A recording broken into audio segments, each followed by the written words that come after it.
अस्सलामुअलैकुम everyone, welcome back to my YouTube channel. मैं हूं सना और आज मैं आप लोगों के लिए लेकर आई हूं स्पिरिट ऑफ रमज़ान की लास्ट एपिसोड। हमारा स्पिरिट ऑफ रमज़ान का जो जर्नी है वो बहुत अच्छा गुजरा और आप लोगों के रिस्पांस से मुझे पता चलता रहा कि ये सीरीज़ आपको बहुत पसंद आई है। इस सीरीज़ को पसंद करने पे मैं आप लोगों की तहे दिल से शुक्रगुजार हूँ और आज मैं आप लोगों के साथ शेयर करने जा रही हूँ अपनी ईद उल फितर की स्टोरी। ईद उल फितर के तीनों दिन की वीडियोस मैं शूट नहीं कर सकी क्योंकि बहुत सारे मेहमान थे, बहुत सारी जगहों पे हमें मिलने जुलने जाना था, तो कभी कभी बातों में इतना टाइम भी नहीं मिल पाता था कि हम लोग वीडियो को शूट कर सकते। तो ईद के पहले दिन जितनी वीडियोज़ मैं शूट कर सकी उन सबको कंपाइल करके मैं आप लोगों के लिए एक छोटी सी स्टोरी बना रही हूँ। उम्मीद करती हूँ मेरी आज की वीडियो आपको पसंद आएगी। ये है मेरा ईद का ड्रेस और ज्वेलरी जो मैंने ईद के फर्स्ट डे सुबह के टाइम पहनी थी। रात का ड्रेस अलग था क्योंकि रात को मैं अपने फादर के घर दावत पे गई थी। ये है मेरा और मेरी बेटी का फाइनल लुक। हमारे घर में गेस्ट क्योंकि सुबह से आना शुरू हो जाते हैं और एक के बाद एक गेस्ट आता है तो खाने को गर्म करने का मौका नहीं मिल पाता, इसलिए मैंने खाने को फूड वार्मर में सर्व किया था और सारा फूड मैंने किचन के काउंटर टॉप पे सर्व कर दिया था ताकि लोग अपना फूड लें और हॉल में बैठ के इंजॉय करें। ईद मुबारक, ईद मुबारक, ईद मुबारक। सुबह को मैंने ईद अपने इन लॉज के साथ एंजॉय करी, जबकि शाम में हम लोग मेरे अब्बू की तरफ दावत पे गए थे। वहाँ पे सारे कज़न्स आए हुए थे और मेरी सारी खालाएं मामू सब लोग आए हुए थे, तो हम लोगों ने वहाँ पे बहुत ज़्यादा एंजॉय किया। और वापसी पर हमें काफ़ी सारे प्रेजेंट्स और गिफ्ट्स भी मिले जो कि अभी मैं आपको अपनी इस वीडियो में ओपन करके दिखाऊंगी। मेरे भाई भाभी ने भी हमें काफ़ी सारे गिफ्ट्स दिए, मेरे अब्बू ने गिफ्ट्स दिए और ईदी तो जाहिर सी बात है ज़रूरी है, ईद का मौका है तो ईदी भी काफ़ी सारी मिली। तो अभी मेरी बेटी अपना गिफ्ट ओपन कर रही है जो इनको इनके मामू ने दिया था। ये क्या है? इसमें ये है 3D पेन जो कि ड्राइंग करने के काम आता है। इससे बहुत अच्छी 3D ड्राइंग होती है। यहाँ पे मेरी बेटी ओपन कर रही हैं हमारा गिफ्ट जो मेरे भाई भाभी ने हमें दिया था। ये एक बहुत ही प्यारा सा शो पीस इसमें से निकला है। अब है बारी सबसे स्पेशल गिफ्ट की जो कि है मेरे फादर की तरफ से। मेरे फादर की 75th बर्थडे थी तो उन्होंने अपने सब बच्चों को कुछ ना कुछ प्रेजेंट्स दिए थे। अब मैं खोलने जा रही हूँ। इसमें क्या है, 75 का उन्होंने पाकिस्तानी नोट भी लगा के दिया है क्योंकि उनकी भी एज 75 हो गई है। पाकिस्तान के साथ साथ उनकी एज चलती है। और यहाँ पे उन्होंने मेरी बेटी को बहुत ही प्यारी सी डायरी और पेन गिफ्ट किया है। इसके अलावा मेरे हस्बैंड के लिए शर्ट है और मेरे लिए बहुत ही प्यारा सा एक सूट मेरे अब्बू ने दिया है। अब है बारी सबसे इम्पॉर्टेंट चीज़ की जो कि है ईदी। अब जाहिर सी बात है हम दावत में गए थे और ईद का पहला दिन था तो ईदी तो मिलनी थी। अब वहाँ पे सारे लोग जो आए हुए थे वो सब मुझसे बड़े थे। मेरी खालाएं, मामू, अब्बू, मेरी बड़ी सिस्टर, बड़े भाई, सब लोगों ने मुझे ईदी दी। मुझे बहुत अच्छा लगा। ईद के तीनों दिन बहुत ज़्यादा मसरूफ़ गुजरे। सेकंड डे मेरे ससुराल में 3 दावतें थी, जबकि ईद के थर्ड डे मेरी सिस्टर के घर दावत थी और ईद के फोर्थ डे मैंने अपने घर पे अपनी नन की दावत रखी थी। तो हमारे 4 दिन कैसे गुजरे पता ही नहीं चला। बहुत मसरूफ़ गुजरे और बहुत इन्जॉय किया और आखिरकार वापसी की घड़ी भी आ गई। ईद के 5th डे सुबह की हमारी फ़्लाइट थी और हम जाने की तैयारी कर रहे थे। बहरहाल दिल तो बहुत उदास था क्योंकि इतने दिन इतने अच्छे गुजारे अपनों के साथ, अपने प्यारों के साथ। इतनी अच्छी ईद गुजरी क्योंकि ज़ाहिर है पाकिस्तान की ईद की दुआ ही कुछ और होती है।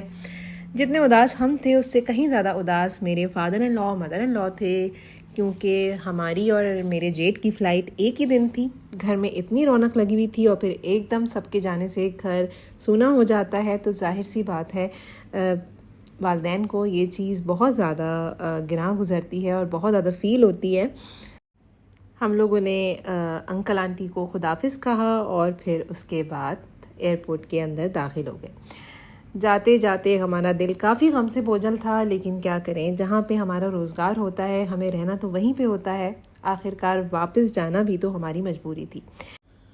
अब वापसी का सफ़र था तो जाते जाते हम लोगों ने रहमत शीरी से कुछ सेवरी एंड स्वीट आइटम्स लिए ताकि वो अपने दोस्तों के साथ दुबई आके शेयर कर सकें, और कुछ अपने लिए भी सामान लिया क्योंकि काफ़ी दिन तक हम पाकिस्तान का खाना, पाकिस्तान के जायके और वहाँ की चीज़ें नहीं भूल पाते, तो इसलिए हमने रहमत शीरी से थोड़ी शॉपिंग करी।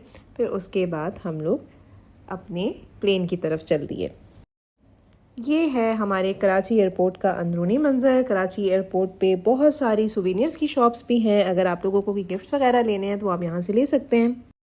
अभी हम लोगों ने थोड़ा ब्रेकफास्ट किया है, चाय वगैरह पी है और वेट कर रहे हैं कि बोर्डिंग कब स्टार्ट होगी, क्योंकि घर से हम लोग ब्रेकफास्ट करके नहीं आए थे। एक तो तबीयत ख़राब थी, ऊपर से रात भर नींद भी नहीं आती जब जाने की टेंशन होती है, तो फ़िलहाल अभी हम लोग वेट कर रहे हैं ताकि बोर्डिंग स्टार्ट हो और हम लोग प्लेन में जाके बैठें। मौसम काफ़ी अच्छा हो रहा है, जैसा कि आपको बैकग्राउंड में नज़र आ रहा है कि बारिश स्टार्ट हो चुकी है। बारिश की पहले से प्रेडिक्शन थी कि आज के दिन बारिश होनी है, तो बादल तो थे जब हम सुबह घर से निकल रहे थे, लेकिन बारिश अभी स्टार्ट हुई है, तो बहुत अच्छा लग रहा है मंजर।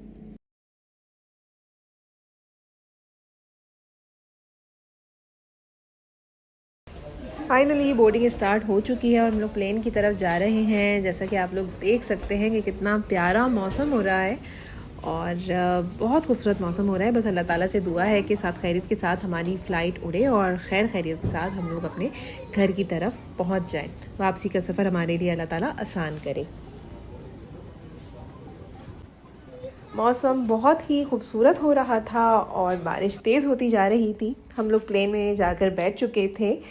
प्लेन ने टैक्सी की और देखते ही देखते जहाज़ फ़िज़ा में बुलंद होता चला गया। हमने कराची को अलविदा कहा और फाइनली अपनों से रुखसत हुए। कहते हैं परदेश में रहने वालों के दो दो घर होते हैं, लेकिन ये एक घर से दूसरे घर तक का सफ़र इतना आसान नहीं होता। जहाँ हम एक घर को आंसुओं, यादों और गम के साथ अलविदा कह रहे होते हैं, वहीं हमारा दूसरा घर जो परदेश में होता है वो हमें खुशामदीद करने के लिए बेताब होता है, क्योंकि हमारा मुस्तक़बिल और हमारा रिज़्क़ इसी घर के साथ जुड़ा होता है। अगले साल ज़िंदगी बखैर रही और सेहत ने इजाज़त दी तो पाकिस्तान ज़रूर ईद मनाने आएंगे। फाइनली हमारा प्लेन काफ़ी टर्बुलेंस के बाद दुबई एयरपोर्ट पे लैंड कर गया। प्लेन में टर्बुलेंस की वजह से मेरी तबीयत बहुत ज़्यादा ख़राब हो गई थी और मुझे प्लेन में ही वॉमिटिंग्स लग गई थी, तो दुबई एयरपोर्ट पे मेरे लिए चलना बहुत मुश्किल हो गया, क्योंकि सबको पता है कि दुबई एयरपोर्ट बहुत तवील है और वहाँ पे काफ़ी ज़्यादा चलना पड़ता है। तो फिर हम लोगों ने प्लेन से उतरते साथ ही व्हील चेयर बुक कर ली थी और मैं व्हील चेयर पर जा रही थी। मेरे जेट की कनेक्टेड फ़्लाइट थी, तो हमने उनको खुदाफिज़ कहा और वो अपनी कनेक्टेड फ़्लाइट लेने चल दिए और हम लोग जो हैं वो बेल्ट की तरफ आ गए ताकि अपना सामान कलेक्ट करें और सामान कलेक्ट करने के बाद अपने घर की तरफ जा सकें। बहुत ज़्यादा रश था फ़्लाइट में, तो सामान मिलने में थोड़ा टाइम लगा, लेकिन अल्हम्दुलिल्लाह सामान हमें मिल गया और सामान लेके हम लोग घर की तरफ रवाना हो गए। तबीयत ख़राब होने की वजह से मुझे बहुत ज़्यादा नींद आ रही थी और मैं व्हील चेयर पर ही सो गई थी, तो बस मेरी यही दुआ थी कि जल्दी से घर पहुंच जाऊं और घर जाके सुकून से आराम करूं। ये था मेरा स्पिरिट ऑफ रमज़ान सीरीज़ का लास्ट व्लॉग। ज़िंदगी ने इजाज़त दी तो फिर मिलूंगी किसी अच्छे और नए कंटेंट के साथ। जब तक के लिए मुझे अपनी दुआओं में याद रखिएगा, अपना ख्याल रखिएगा। अल्लाह हाफ़िज़।